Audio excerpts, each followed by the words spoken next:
За дэлхийн аварга шалралт тэмцээний хасагдах шат үргэлжилж байна. Шүгийн 32 бол эд үргэлжлээд явж байна. Тэгээд хасагдах шат болохоор мэдээж тоглолтуудын ач холбогдол маш өндөр. Хэд хэдэн том сюрпризүүд гарсан. За бас одоо том багууд нь яалтчгүй эцсийн дүнд хоцсон юм сонирхолтой тоглолтууд гарлаа. За өнөөдөр хэдүүлээ 32-ын яг 2 дахь бүтэн өдрийн тоглолтын талаар ярилцъя. Match day recap presented by Social Pay.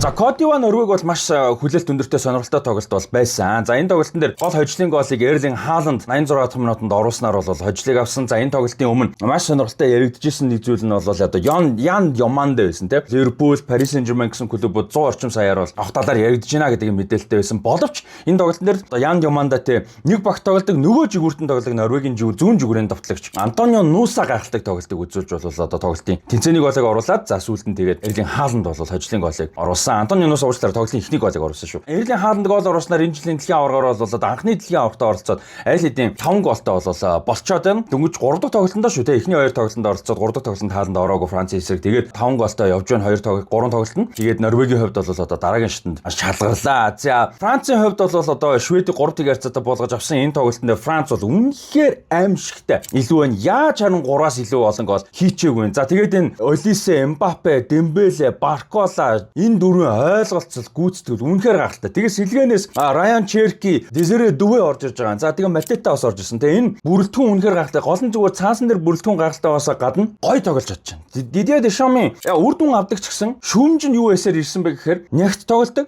Хамгаалтын үлэмгүй тоглолтог үр дүн авч одоо товцооны тоглогчдынхоо давяас чадвараар яг сөрөгч юм уу нэг шийдлүүдээр те үр дүн авдаг те юм гой хөлбөмбөг үзүүлдэггүй гэдэг юм шүүмж бол байсаар ирсэн. Гэхдээ үр дүн бол баталгаатай авдаг те нийтлэг аварга авлаа, нийтлэг аварга мөнгө авлаа, 1 еврогийн мөнгөн медаль авлаа гэдэг ч юм уу 2 еврогоор бас хэцүүхэн мултарлаа гэдэг. Тийм байсан бол энэ жилийн дэлхийн аварга би бол ингэж бодож байна. Миний хувьд ч те. Ялангуяа одоо Дидье Дешамыг яг одоо Францын шоуг тасалжуулж ихснээс нь хойш үзсэн хүний хувьд яг сүүлийн 10 гаруй жилийн хугацаанд за ер нь 6 оны Францтай Зидантай тэрний өмнөх Терри Анри, Зидан, Перес, Патрик Вьера, Макалеле тэр гахалтай Францаас хойш хамгийн гоё тоглож байгаа Франц энэ үнэ гэж бодож байна. Би бол яг дунд нь мэдээж 18 оны дэлхийн аварга авсан. 22 оны дэлхийн аваргын финал гахалтай байсан.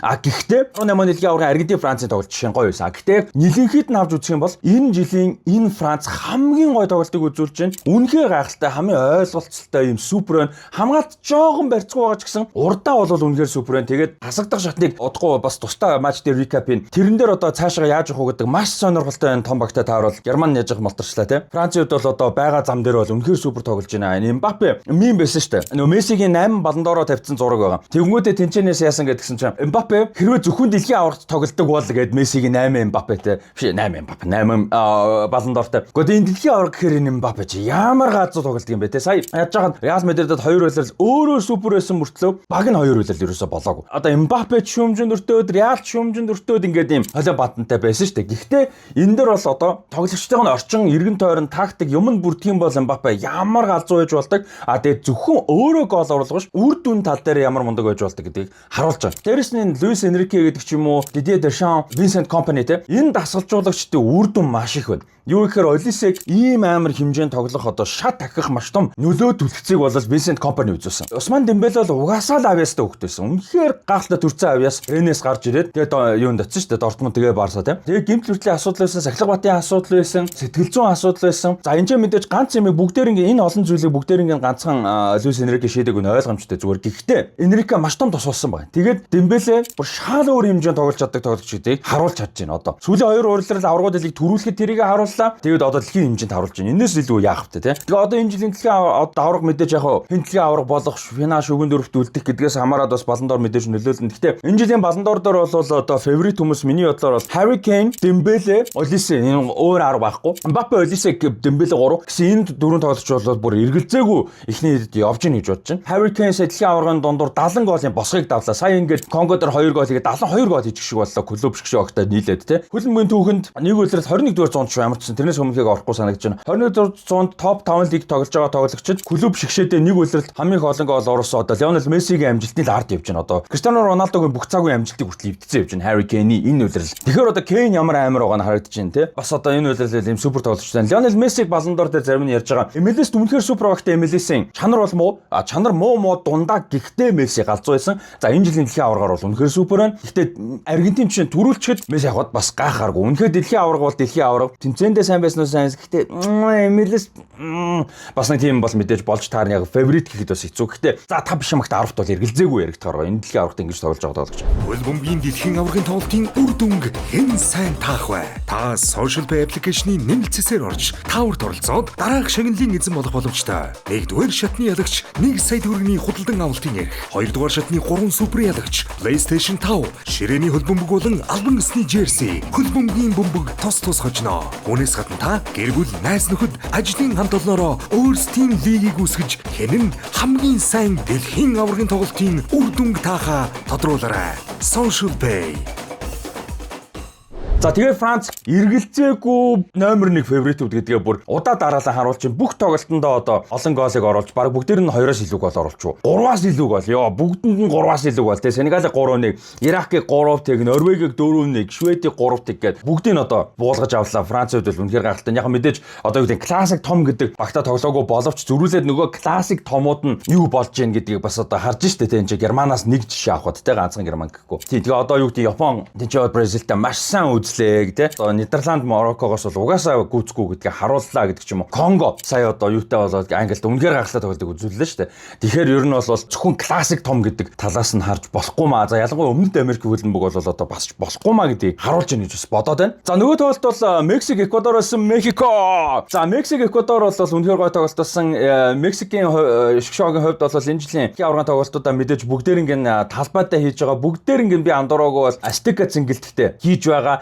За тэгээ сая бол Эквадортай Астека цэнгэлттэй тогсон. Астека цэнгэлт бол зөвхөн Мексикийн биш. Мексикод мэдээж гэхдээ тэрнээс гадна дэлхийн авраг шалралт тэмцээний үрээнд ястаа сум дугуун шиг юм юу байхгүй юу? Цэнгэлт байхгүй юу тийм ээ? Маракана юу хоёр бол Астека цэнгэлттэй бол одоо Хулиан Куньонес болон Раул Хименес нарын гоолоор бол 2-1 хацаатай одоо энэ жилийн дэлхийн аврагаар маш ивгүй гэж яригдчихсэн. Германыг хожиж шахсан байсан Эквадорыг бол 2-1 хацаатай болгож авлаа. Хулиан Куньонесийн хувьд бол одоо Колумбод төрсэн. Колумбын залуучууд жишээ тоглож ирсэн ч гэсэн Мексик ус бол өөрийг нь одоо нээлттэй хүлээж авч тий өөрийг нь одоо амьдрал болон хөлбөмбөгийн карьерийг бол одоо өөр төвшөнд хүрэхэд маш том түлхэж зосон гэдэг утгаар бол Мексикийн шогийг бол сонгож ирсэн. Аль Хилалд тоглож байгаа. Сая Аль Хилалд бол одоо гайхалтай тоглолтыг үзүүл Сауди Арабын лигийн мэрэгэн бууч болоод ингээд бол хөлийг дуусгасан. За тэгээд энэ Хулиан Куньонес бол одоо Мексикийн шогийн гол тоглогчдын нэг боллоо. Тэгээд энэ тоглолтын шилдэг тоглогч болсон. За Раул Хименес энэ жилийн дэлхийн аврагын нээлтийн тоглолт гоё байсан. Нээлтийн үйл ажиллагаа галзуу байсан. Тэр тоглолтын дээр маш сэтгэл хөдлөсөн зүйл бол Раул Хименес байсан. Анхны дэлхийн аврагын гоолоо оруулсан. Тэртээ 6-7 жилийн өмнө баг одоо амиа алдангаа алдчихсан дэр Давид Луисийн мэдрэл мотой тэнийг юм шиг мөргөж ордог юмнаас олж амиа алдангаа алдчихсан тоглогч дэлхийн хэмжээнд эх орныхоо төлөө эх орныхоо өмсгөлтэйгээр энэ хэмжээнд ингэж тоглож орж ирнэ гэдэг бол гайхалтай зүйл байсан. Дээрээс нь 3 сарын өмнө аав нь сайхан өөд болсон. Тэгээд энэ гоё давцсан дээр дивжэн дээр ийм амжилт үзүүлж байхад аав нь өнгөрцөн байгаад хөлбөмбөгчин болох дуртай болоход маш том төлөвлөж үзүүлсэн аав нь нэг үзэж чадаагүй дэлхийн аврагт гол оруулахыг нь үзэж чадаагүй харамсаж болол уйлж байсан. Тэгээ одоо Раул Хименесийг гол оруулахыг харах бол үнэхээр гоё юм, маш их бахархаж байна. Тэгээ дээрэс нь Мексикийн шгшоог энэ жил хэсгийн шатнаасаа 9 оноотой нэг ч гол алдаагүй гарч ирсэн. Өмнөд Африкийг 2-1, өмнөд Солонгосыг 1-1, Чехийг 3-1 харьцаатай хожиж гарч ирсэн бол Эквадорыг 2-1 харьцаатай хожсноор одоо 100% амжилттай. 4 тоглолтоос 4 хожилтой нэг ч гол алдаагүй юм гайхалтай явж байна. За тэгээд энэ жилийн дэлхийн аврах шалралт тэмцээний одоо нээлтийг хийсэн Астека цэнгэлтэд болох хамгийн сүүлийн тоглолт бол шүгэн 16-гийн Мексик Английн тоглолт байгаа. За энэ тоглолтын дээр бол тусдаа хэдүүлээ бас дахиад матч дээр илүү нокаут ярина. Гэхдээ энэ тоглолт бол эвгүй шүү. Мексикийн хувьд бол үнэхээр гоё байна. Дэлхийн аврах шалралт тэмцээний үрээнд маш олон жилийн дараа хасагдах шатанд бол одоо хожил бол авж байна. Хасагдах шатанд 16-оор гараал хожигчдаг юм байсан. Маш харамсалтай байсан болол үүнийг эвдэж болол одоо хасагдах шатанд шалгарсан нь бол маш том одоо түүх боллоо. Мексикийн хувьд бол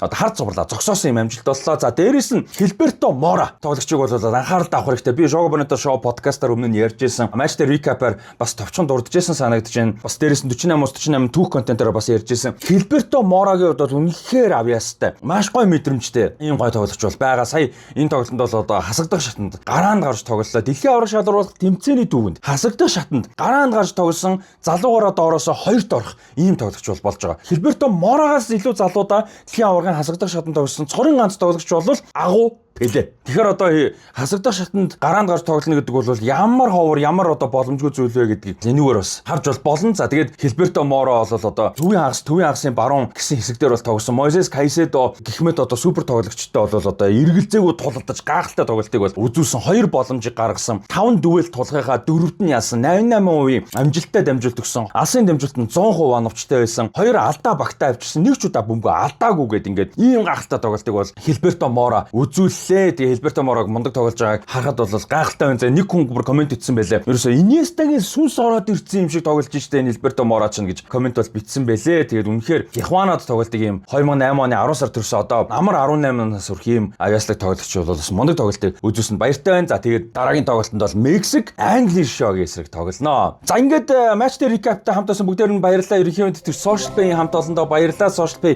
app дээр нэмэлт зэсээр ороод та бүхэн маань тоглолтын үр дүнуудыг таах идэвхжүүлэлтэнд оролцоороо ч бол маш олон төрлийн гоё шагналуудтайгаа PlayStation 5 ширээний хөлбөмбөг бөмбөг гээд олон төрлийн гоё шагналуудтай байгаа шүү. Тийм учраас та бүхэн идэвхтэй оролцоороо ерөнхийдөө Social Pay хамт олондоо баярлалаа. Тэгээд дараагийн матчтай recap-аар уулзцгаая.